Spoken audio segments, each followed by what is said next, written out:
Boa tarde, professor André, obrigada pela coordenação aí dessa sessão.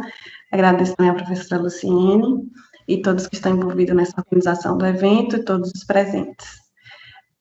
Eu me chamo Niédia Sodré de Araújo, sou geógrafa e atualmente realizo doutorado no programa de pós-graduação em Ciências Geodésicas da Universidade Federal do Paraná. A professora doutora Luciene De Lázari é co-orientadora desse trabalho e é minha orientadora. O título de pesquisa é Potencialidades e Limitações dos Sistemas de Código de Cores na elaboração de projeto cartográfico para mapa tátil. Os códigos de cores táteis, ou símbolos táteis para a representação das cores, têm o objetivo de comunicar a variável visual cor para as pessoas cegas. A princípio, esses códigos foram desenvolvidos para atender à necessidade de vestuário autônomo, na ausência do sentido da visão, e para auxiliar pessoas cegas no aprendizado da teoria das cores. Nesse contexto, a primeira patente foi requerida em 1985 e registrada em 1987. Posteriormente, surgiram outros novos sistemas de código de cores entre 1992 e 2017. Na literatura, existe uma lacuna sobre o uso de código de cores em mapas táteis com a função de variável gráfica tátil. Nesse contexto, nós temos a seguinte questão de pesquisa. Dentre os sistemas de código de cores acessíveis para pessoas cegas, quais seriam mais apropriados para experimentação na primitiva área em mapas táteis temáticos? Assim, o objetivo desse estudo é estimar, junto aos produtores de mapas, a viabilidade de incluir código de cores na primitiva área em projetos cartográficos. Nesse contexto, a metodologia dessa atividade visa apresentar os códigos de cores para os especialistas em cartografia, aqui presentes no workshop, disponibilizar o link com formulário eletrônico contendo o questionário semi-estruturado para os voluntários avaliarem a viabilidade de incluir os códigos de cores em projetos cartográficos. Futuramente, iremos divulgar os resultados em publicações acadêmicas, levando em consideração aspectos sobre desenho, dimensões e intuitividade dos códigos. Nesse contexto, o desenho do símbolo refere-se às características aparentes de cada código de cor. Podem ser formas regulares ou irregulares, com preenchimento, com arranjos, com orientação, com texturas ou conter associações destas características.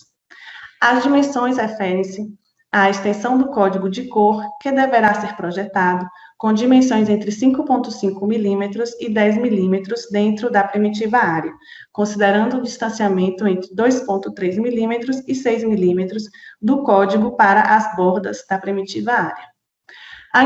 A intuitividade pode estar associada à memória visual do usuário, ou ainda ao contato prévio do usuário com simbologias táteis e seus significados. Neste contexto, o especialista irá estimar a viabilidade dos códigos serem intuitivos para os usuários associarem determinada cor a um código. O primeiro sistema apresentado é o Ank-Zurovsky. Ele é embasado na teoria cor-luz do sistema subtrativo, CMYK. Utiliza textura, orientação e forma para comunicar as cores. Contém quadrados com achuras diagonais, por exemplo, o ciano, que seria... Deixa eu pegar o apontador. O ciano, que seria esse, representado pelo número 12, e o amarelo, representado pelo número 13. Ele também contém círculos com linhas transversais em diferentes orientações, por exemplo, o verde, representado pelo número 15.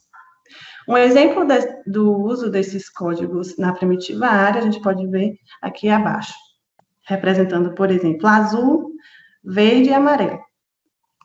Já o sistema Minard, que é o segundo sistema, ele é embasado na teoria cor-pigmento, considera as cores primárias vermelho, amarelo e azul. Então, esse seria o vermelho, esse daqui seria o amarelo e esse o azul. Opa, errei. Esse é o vermelho, esse 12 que é o amarelo e esse 16 que seria o azul. Utiliza-se forma e orientação para comunicar as cores. Por exemplo, o azul, ele é representado por um semicírculo com concavidade para cima. Nesse exemplo aqui, ele aparece um pouco na diagonal para representar um símbolo 3D, mas a gente pode ver que ele aqui na legenda, ele é mostrado com a concavidade para cima. Já o amarelo com a concavidade para baixo. Nesse contexto, a combinação do azul com o amarelo dá origem a uma terceira forma, que seria o verde, que é uma cor secundária resultante dessa combinação. O exemplo da implementação desses códigos a gente pode ver a seguir, abaixo dessa figura. O sistema Van Kerkhove, ele é embasado na teoria cor-pigmento na escrita Braille. Considera arranjo de pontos e forma. Por exemplo, o vermelho refere-se a um círculo pontilhado, seria esse número 1. E o amarelo refere-se a um triângulo pontilhado, seria o número 2. E o azul refere-se a um triângulo largo, que seria esse 3. E o verde se refere a um losango pontilhado, que seria o 5. Então, aqui eu trouxe os exemplos na primitiva área do azul, do verde e do amarelo.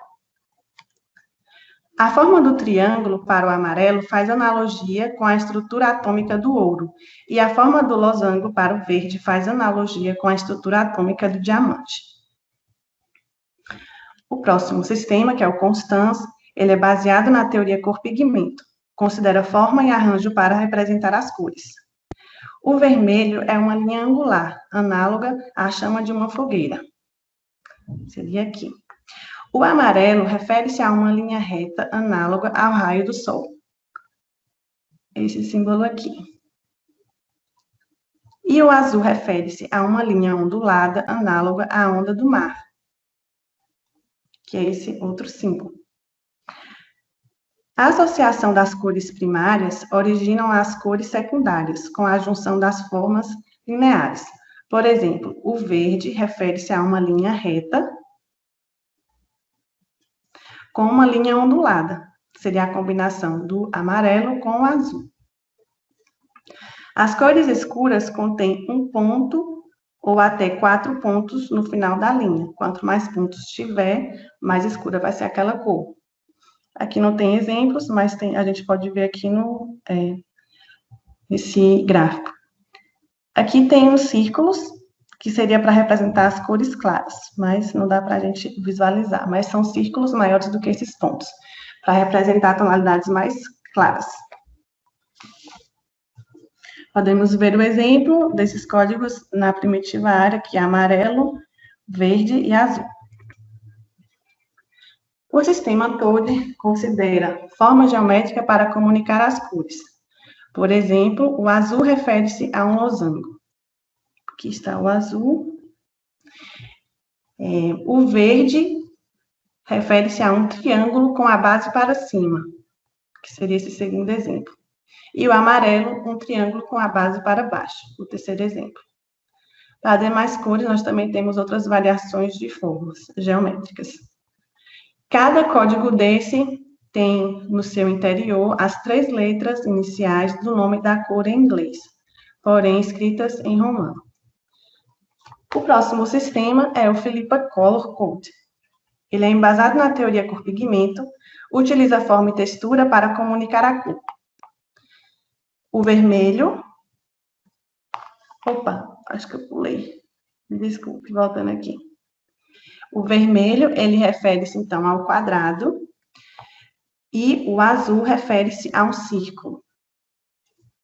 O verde, por exemplo, tem a representação de um semicírculo com um triângulo, porque a combinação é uma cor secundária, é uma combinação do amarelo com o azul. As 3 linhas adicionadas dentro de um código indica que essa cor ela é escura.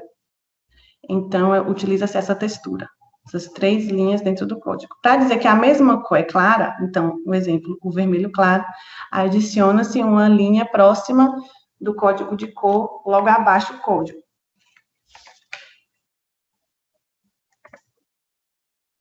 O próximo código é o Baclanov, ele utiliza textura e arranjo para comunicar as cores. Por exemplo, o azul é representado por várias linhas paralelas, seria esse daqui, aqui no mapa, esta figura, e o verde corresponde a um conjunto de pontos. Por exemplo, aqui, os pontinhos, representados aqui também na primitiva área.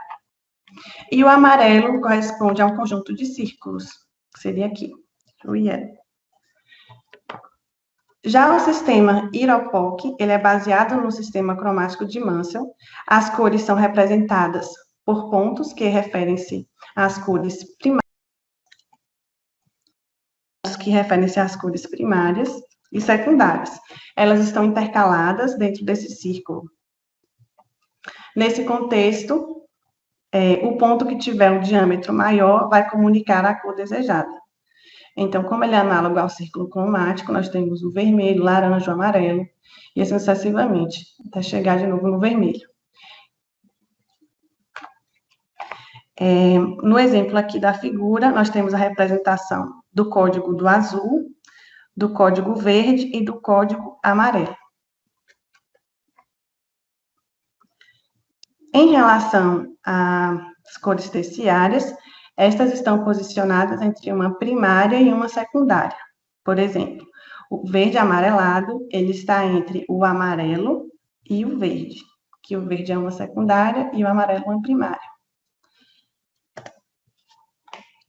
O próximo sistema de cores é o Hansama-Iraná. Ele utiliza arranjo, textura, orientação e forma para comunicar as cores. O azul refere-se a um quadrado, seria esse aqui, que eu representei na primitiva área aqui. O verde refere-se a uma linha ondulada, seria essa, a gente reproduziu aqui. E o amarelo refere-se a um conjunto de pontos organizados em um quadrado, que são esses aqui. Por último, nós temos o sistema de código de cores Cicolo, relacionado ao hexágono cromático. Nesse contexto, nós temos dois elementos que são fixos, que é o ponto central de origem, e uma linha horizontal, que é a linha de referência. O que varia nesse código é a orientação. O sistema Cicolo, ele é embasado na teoria cor-pigmento, no sistema cromático de Munsell e na escrita Braille. Então, esses pontinhos aqui também, eles são inspirados na escrita Braille e o tamanho do código. Nesse contexto, o sistema foi pensado para ser análogo a um relógio, dentro do sistema cromático. Então, a linha direcionada no sentido das 12 horas seria o vermelho. A linha direcionada no sentido das 2 horas seria o laranja. No sentido das 4 horas, seria o amarelo. No sentido das 6 horas, seria o verde. E no sentido das 8 horas, seria o azul. No sentido das 10 horas, seria o lilás. Esse exemplo aqui. Então, aqui também a gente pode verificar como ele foi inspirado. As cores secundárias estão intercaladas. Por exemplo, o verde posiciona-se no sentido das 6 horas, entre o amarelo e o azul, que lhe deram origem. Então, aqui nós temos o exemplo, então, aqui do azul, o exemplo do amarelo e da cor secundária verde. Essa etapa da pesquisa visou apresentar o sistema de código de cores para os produtores de mapas, cartógrafos, geógrafos e outros especialistas da área. O questionário disponibilizado no final desta apresentação visa estimar a viabilidade de incluir os códigos de cores na primitiva área em projetos cartográficos. Posteriormente, os sistemas avaliados com melhor potencial para compor mapas poderão ser avaliados por especialistas em educação inclusiva e testados em mapas táteis por pessoas cegas. Aqui são as referências que eu utilizei no resumo expandido e na apresentação. O link para acesso ao questionário. Então, quem puder participar, eu agradeço me auxiliar nessa pesquisa. Agradeço também ao Programa de Pós-Graduação em Ciências Geodésicas, ao CNPq, a professora Luciene De Lázari, a professora Andréia Andrade e a pesquisadora Amanda Antunes pela contribuição. Grata pela atenção de todos. Tenho meu contato. Obrigada.